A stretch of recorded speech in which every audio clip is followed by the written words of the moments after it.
નમસ્કાર મિત્રો, હું પિનાકિન મારું લક્ષ્યમ એકેડેમીમાં આપ સૌનું હાર્દિક સ્વાગત કરું છું. મિત્રો, તમને બધાને ખબર છે કે ગુજરાત ગૌણ સેવા પસંદગી મંડળ દ્વારા કુલ 5000+ જેટલી જગ્યાઓ માટે એક ભરતી જાહેર કરવામાં આવી છે. આ ભરતીની પ્રિલિમ્સ પરીક્ષા એટલે કે સીસી ની પરીક્ષા હાલ ચાલી રહી છે, જેમાં આ ભરતીમાં કુલ 2 ભાગ છે, ગ્રુપ એ અને ગ્રુપ બી. ગ્રુપ એ નો સિલેબસ ગુજરાત ગૌણ સેવા પસંદગી મંડળ દ્વારા જાહેર કરી દેવામાં આવ્યો છે અને આ ગ્રુપ એની એક્ઝામ કુલ 350 માર્કની છે કે જેમાં કુલ 3 પેપર લેવામાં આવશે અને જે ડિસ્ક્રિપ્ટિવ ટાઈપના પેપર રહેશે. અને બીજું છે ગ્રુપ બી. ગ્રુપ બી એ 200 માર્કની એક્ઝામ લેવામાં આવશે અને આ એક્ઝામ એમસીક્યુ ટાઈપની એક્ઝામ રહેવાની છે, જેમાં ગુજરાત ગૌણ સેવા પસંદગી મંડળ દ્વારા ગ્રુપ એ નો જે સંપૂર્ણ સિલેબસ છે તે તો પહેલેથી જ જાહેર કરી દેવામાં આવ્યો હતો, પરંતુ આ ગ્રુપ બી નો જે સિલેબસ છે તે બાકી હતો. આ સિલેબસને ગુજરાત ગૌણ સેવા પસંદગી મંડળ તૈયાર કરી રહી હતી, જેને લઈને થોડોક સમય લાગ્યો હતો.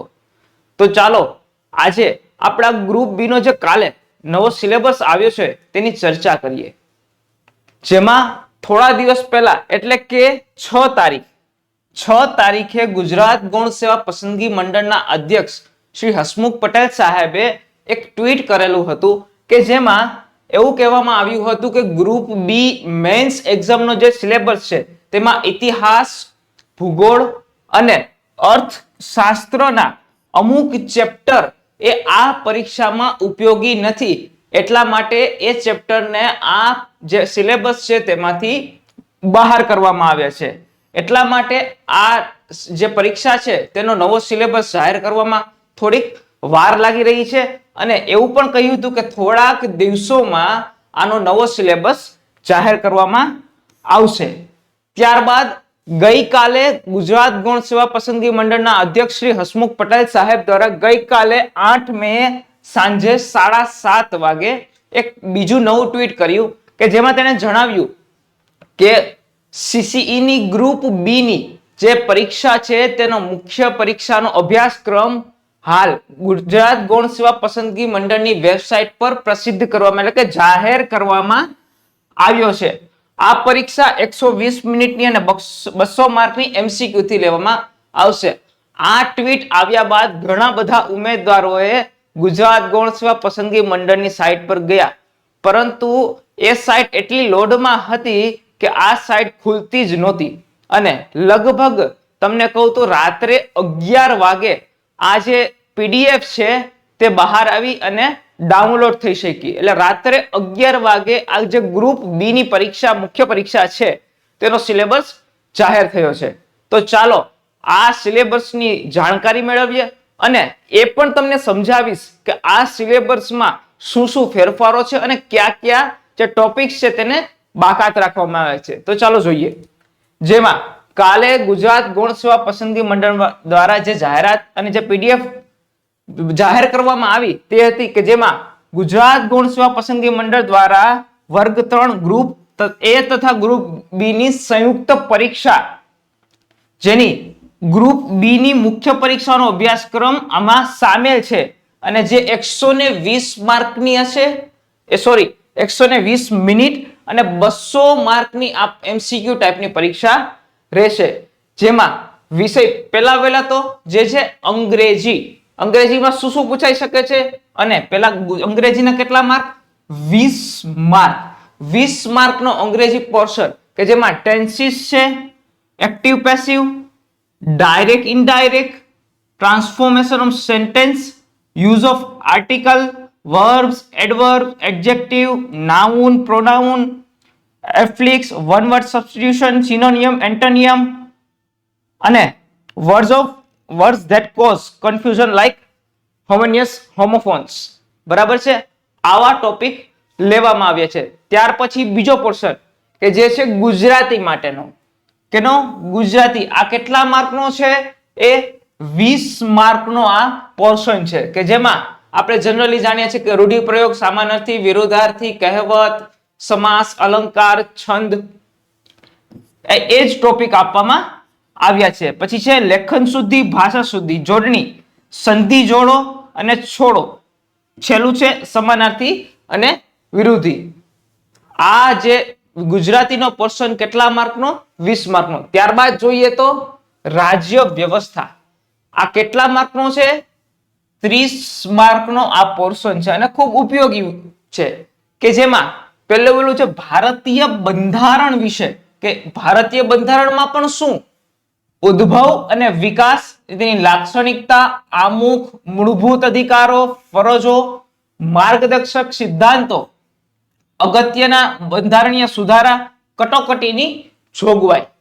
મિત્રો તમને બધાને આમાં એવું લાગતું હશે કે આ સિલેબસ ડીવાયએસઓનો સિલેબસ જેવો જ છે, પરંતુ નહીં. આ સિલેબસ અને ડીવાયએસઓના સિલેબસમાં ઘણો બધો ફેરફાર છે અને આ સિલેબસનું લેવલ અને ડીવાયએસઓના સિલેબસનું લેવલ ઘણું બધું ડિફરન્સ છે. એનું મેઇન કારણ એ કે જ્યારે ડીવાયએસઓનું સિલેબસ છે તેમાં વિદેશ નીતિ આ પૂછવામાં આવે છે, પરંતુ આ જે ગ્રુપ બી ની પરીક્ષા છે તેમાં વિદેશ નીતિનો કોઈ પણ સબ્જેક્ટ એટલે કે ટોપિક આપવામાં આવ્યો નથી. એટલે આ સિલેબસમાં અને ડીવાયએસઓના સિલેબસમાં ઘણો બધો ચેન્જીસ છે. પછી બીજું જોઈએ તો સંઘ અને રાજ્યના કાર્યો, સંસદ અને રાજ્ય વિધાનમંડળ, માળખું, તેના કાર્યો, તેના સત્તા અને વિશેષ અધિકારો. ત્યારબાદ જોઈએ તો ભારતમાં ન્યાયપાલિકા. ન્યાયપાલિકાનું માળખું, તેના કાર્યો, ન્યાય સમીક્ષા, જનહિત યાચિકા. પછી જોઈએ તો બંધારણીય સંસ્થાઓ કે સત્તા અને કાર્યો અને જવાબદારી. ત્યારબાદ જોઈએ તો સ્થાનિક સરકાર, વૈધાનિક, નિયમનકારી અને અર્ધ ન્યાયિક સંસ્થાઓ. ત્યારબાદ જાહેર માહિતી અધિકાર નિયમ અને કેન્દ્ર અને રાજ્યની અગત્યની નીતિઓ અને કાર્યક્રમો. આ ટાઈપનો રાજ્ય વ્યવસ્થા અને આરટીઆઈ નો સિલેબસ છે. ત્યારબાદ જોઈએ તો ઇતિહાસ, ભૂગોળ, સાંસ્કૃતિક વારસો. આ જે પોર્શન છે તેના કેટલા માર્ક છે? 30 માર્ક. 30 માર્કનો ઇતિહાસ, ભૂગોળ અને સાંસ્કૃતિક વારસો પૂછાશે. મિત્રો આ જે ટોપિક છે તેમાં ઘણો બધો ચેન્જીસ કરવામાં આવ્યો છે અને શું ચેન્જીસ કરવામાં આવ્યો છે એ હું તમને જણાવું. સૌપ્રથમ આપણે જોઈએ તો ઇતિહાસ. ઇતિહાસમાં સિંધુ ખીણની સભ્યતા, લાક્ષણિકતા, સ્થળો, સમાજ, સાંસ્કૃતિક ઇતિહાસ, કળા અને ધર્મ. ત્યારબાદ સિંધુ ખીણની સભ્યતા અને ગુજરાતના સંદર્ભમાં માનવ સભ્યતાનો ઇતિહાસ. મિત્રો હવે જે શું નથી પૂછવાનું તમારા માટે ખૂબ સારી વસ્તુ કે જે મૌર્ય કાળ, અનુમૌર્ય કાળ, હર્ષવર્ધન, ગુપ્તકાળ. આ જે ટોપિક છે એ આ પરીક્ષામાં નથી, એટલે તમારા માટે આ જે ટોપિક કરવાનો નહીં અને ખૂબ જ રાજીના રેડ. બરાબર છે. એટલે આ જે ટોપિક છે આ પરીક્ષામાં આપેલા નથી અને પૂછાશે પણ નથી. ત્યારબાદ જોઈએ તો વૈદિક યુગ, જૈન ધર્મ અને બૌદ્ધ ધર્મ. ગુજરાતના રાજવંશો મૈત્રક વંશ, સોલંકી વંશ અને વાઘેલા વંશ. એટલે આ મૌર્ય, અનુમૌર્ય, હર્ષવર્ધન, ગુપ્તકાળ પૂછવાના છે જ નહીં. ત્યારબાદ જોઈએ તો 1857 નો ડાયરેક્ટ સ્વાતંત્ર્ય સંગ્રામ, કે તેના ઉદ્ભવ, તેના કારણો, તેના પરિણામો, તેના વિશે અને ગુજરાતના વિશેષ સંદર્ભમાં. ત્યારબાદ જોઈએ તો 19મી સદીમાં ભારત અને ગુજરાતમાં ધાર્મિક અને સામાજિક સુધારણા આંદોલનો. બરાબર. ત્યારબાદ જોઈએ તો ભારતની સ્વતંત્રતા માટેની ચળવળ, ભારત અને વિદેશમાં ભારતીય ક્રાંતિકારીઓ. હવે આમાં બીજી વાત છે. બીજું જોઈએ તો મહાત્મા ગાંધીજીના એકાદશ વ્રતો, રચનાત્મક કાર્યક્રમ અને હિન્દ સ્વરાજ. હવે આ વસ્તુમાં જોઈએ તો મિત્રો તમને કઈ અલગ લાગે છે? ખાસ આમાં મધ્યકાલીન ગુજરાત, મધ્યકાલીન ગુજરાતનો ક્યાંય પણ સમાવેશ કરવામાં આવ્યો નથી. એટલે મિત્રો તમારે આ મધ્યકાલીન ગુજરાત કરવાનું નથી. આ ખાસ ફેરફાર છે. મધ્યકાલીન ગુજરાત આ સિલેબસમાં આપેલું નથી, એટલે તમારે એ વસ્તુ કરવાની નથી. ત્યારબાદ જોઈએ તો સૌરાષ્ટ્ર, કચ્છ અને ગુજરાતના દેશી રાજ્યોનો આઝાદી પછી સંઘમાં વિલીકરણની ઘટનાઓ અને મહાગુજરાત આંદોલન. બરાબર છે મિત્રો. ત્યારબાદ જોઈએ તો સાંસ્કૃતિક વારસો, કે જેમાં ભારત અને ગુજરાતનો સાંસ્કૃતિક વારસો, કળા, સ્વરૂપો, સાહિત્ય, સંગીત અને શિલ્પ અને સ્થાપત્ય. ત્યારબાદ ગુજરાતના મેળા, ઉત્સવો, ખાણીપીણી, પોશાક, પરંપરા, એ બધી વસ્તુ ખાસ ગુજરાતની. પછી આપણે દોઢા થઈ અને ભારતની ને બધું કરવા જઈએ તો પછી ન ભેગું થાય. એટલે આપણે ખાસ ગુજરાતનું જ કરવાનું છે. ગુજરાતની લોકનાટ્ય કળા ભવાય, ગુજરાતની સાહિત્ય અને સાહિત્ય સંસ્થાઓ, ગુજરાતના સંગ્રહ સ્થાનો અને પુસ્તકાલય, અને ગુજરાતના તીર્થ સ્થળો અને પર્યટન સ્થળો ખાસ. હવે ભૂગોળ જોઈએ. ભૂગોળમાં સામાન્ય ભૂગોળ, એમાં સૂર્યમંડળના ભાગ, પૃથ્વીની ગતિ, સમય અને ઋતુની વિભાવના, પૃથ્વીની આંતરિક સંરચના, દરિયાઈ અને ખંડીય સંસાધનો, મહાસાગરો. ત્યારબાદ જોઈએ તો ભૌતિક ભૂગોળ, જેમાં ભારત અને ગુજરાતનું ભૂપૃષ્ઠ, મુખ્ય પ્રાકૃતિક વિભાગો, બરાબર છે, મુખ્ય પ્રાકૃતિક વિભાગો, ભૂકંપ, જ્વાળામુખી અને ભૂસ્ખલન, કુદરતી અફવા, મોસમી આબોહવાના પ્રદેશો, ચક્રવાત, કુદરતી વનસ્પતિ, રાષ્ટ્રીય ઉદ્યાન અને અભયારણ્ય, જમીનના મુખ્ય પ્રકારો, ખડકો અને ખનિજો. આ રેગ્યુલર ટોપિક જે તમે અગાઉની પરીક્ષામાં પણ વાંચેલા હશે. એટલે આ જે ટોપિક છે તમને કરવામાં કોઈ પણ જાતનો પ્રોબ્લેમ થશે નહીં. ત્યારબાદ જોઈએ તો ગુજરાતના સંદર્ભમાં સામાજિક ભૂગોળ, વસ્તીનું વિતરણ, વસ્તી ઘનતા, વસ્તી ગણતરીને લગતા પ્રશ્નો, સ્ત્રી પુરુષનું પ્રમાણ, આદિજાતિનું પ્રમાણ, એવા બધા પ્રશ્નો પૂછાઈ શકે છે. ત્યારબાદ જોઈએ તો અર્થશાસ્ત્ર, પર્યાવરણ અને વિજ્ઞાન અને ટેકનોલોજી. અર્થશાસ્ત્ર, આ જે ટોપિક છે એ કેટલા માર્કનો રહેશે? કુલ 30 માર્કનો ટોપિક રહેશે. 30 માર્કનો ટોપિક, બરાબર છે મિત્રો? તો ચાલો જોઈએ અર્થશાસ્ત્રમાં. એમાં ભારતીય અર્થતંત્ર, સ્વતંત્રતા પૂર્વે અને સ્વતંત્રતા બાદનું ભારતનું જે અર્થતંત્ર છે તેને લઈને પ્રશ્ન હશે. ત્યારબાદ ભારતીય અર્થતંત્રમાં અત્યાર સુધી થયેલ વિવિધ સુધારાઓ, આયોજન પંચ અને નીતિ આયોગ. ત્યારબાદ કૃષિ ક્ષેત્ર, કે જેમાં કૃષિ ક્ષેત્રની હરિત ક્રાંતિ, જૈવિક ક્રાંતિ, શ્વેત ક્રાંતિ, ત્યારબાદ સિંચાઈ પદ્ધતિ, કૃષિ અને ટેકનોલોજી, કૃષિ અને કૃષિ સાથે સંકળાયેલા ઔદ્યોગિક પ્રવૃત્તિ, આ બધું પૂછાઈ શકે છે. ત્યારબાદ ભારતના ઉદ્યોગો અને ઔદ્યોગિક નીતિ. ત્યારબાદ જોઈએ તો ભારતીય અર્થતંત્રમાં આંતરમાળખું, ઉર્જા, બંદરો, માર્ગો, હવાઈ મથકો, રેલવે, ટેલિકોમ્યુનિકેશન અને આંતરમાળખા સાથે સંકળાયેલી સંસ્થાઓ. હવે જોઈએ 5મું જે ભારતીય જાહેર વિત્ત વ્યવસ્થામાં ઇન્ડિયાના જે ટેક્સ છે, ભારતીય કર પદ્ધતિ, જાહેર ખર્ચ, જાહેર દેવું, બરાબર છે, ખાસ આરબીઆઈ, તાજેતરના રાજકોષીય નાણાકીય નીતિઓના મુદ્દાઓ, આવા બધા પ્રકારના પ્રશ્નો પૂછાઈ શકે છે. ત્યાર પછી જોઈએ તો પર્યાવરણ. પર્યાવરણમાં રાષ્ટ્રીય અને આંતરરાષ્ટ્રીય કક્ષાએ પર્યાવરણની જાળવણી માટેની જે નીતિઓ છે, જે કાયદાઓ છે, તેને લગતા પ્રશ્નો. મહત્વના જે એવોર્ડ છે પર્યાવરણ ક્ષેત્રના. ત્યારબાદ સંધિઓ, પર્યાવરણ ક્ષેત્રની મહત્વની સંસ્થાઓ, આવા પ્રશ્નો છે. ત્યારબાદ વન્ય અને વન્યજીવ સંરક્ષણ, બરાબર, ક્લાઇમેટ ચેન્જ અને તેના સંલગ્ન બાબતો.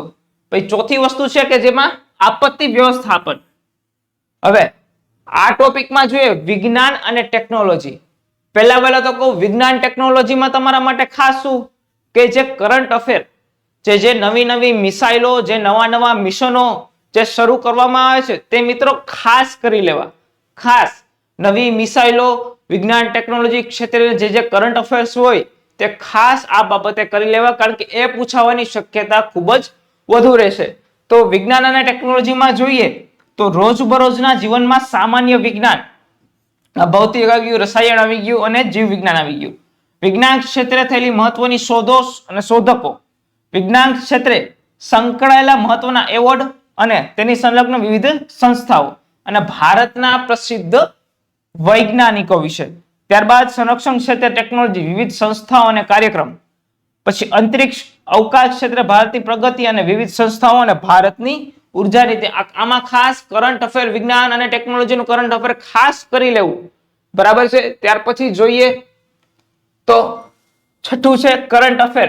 કરંટ અફેર નું એ પણ 30 માર્કનો આપવામાં આવ્યો છે. ખાસ કરંટ અફેર ઇન્ડિયા અને ગુજરાત અને આંતરરાષ્ટ્રીય, 3 ત્યારબાદ જોઈએ તો રીઝનિંગ, જનરલ મેન્ટલ એબિલિટી, કે એમાં સંખ્યાની શ્રેણી, સંકેત, ત્યારબાદ ઘડિયાળ, કેલેન્ડર, ઉંમર સંબંધિત પ્રશ્નો, ટાઈમ, વર્ક, વેજીસ, સરેરાશ, મધ્યસ્થ, બહુલક, પછી ડેટા ઇન્ટરપ્રિટેશન, ઘાત અને ઘાતાંક, વર્ગમૂળ, ઘનમૂળ, લસા, ગુસાઅ, આ ટાઈપના પ્રશ્નો, પછી નફો, ખોટ, ચક્રવૃદ્ધિ વ્યાજ, સાદું વ્યાજ, આ બધા પ્રશ્નો, સમય, કાર્ય, ઝડપ અને અંત, હોળી પ્રવાહ, આવા પ્રશ્નો એ પણ કેટલા માર્કમાં?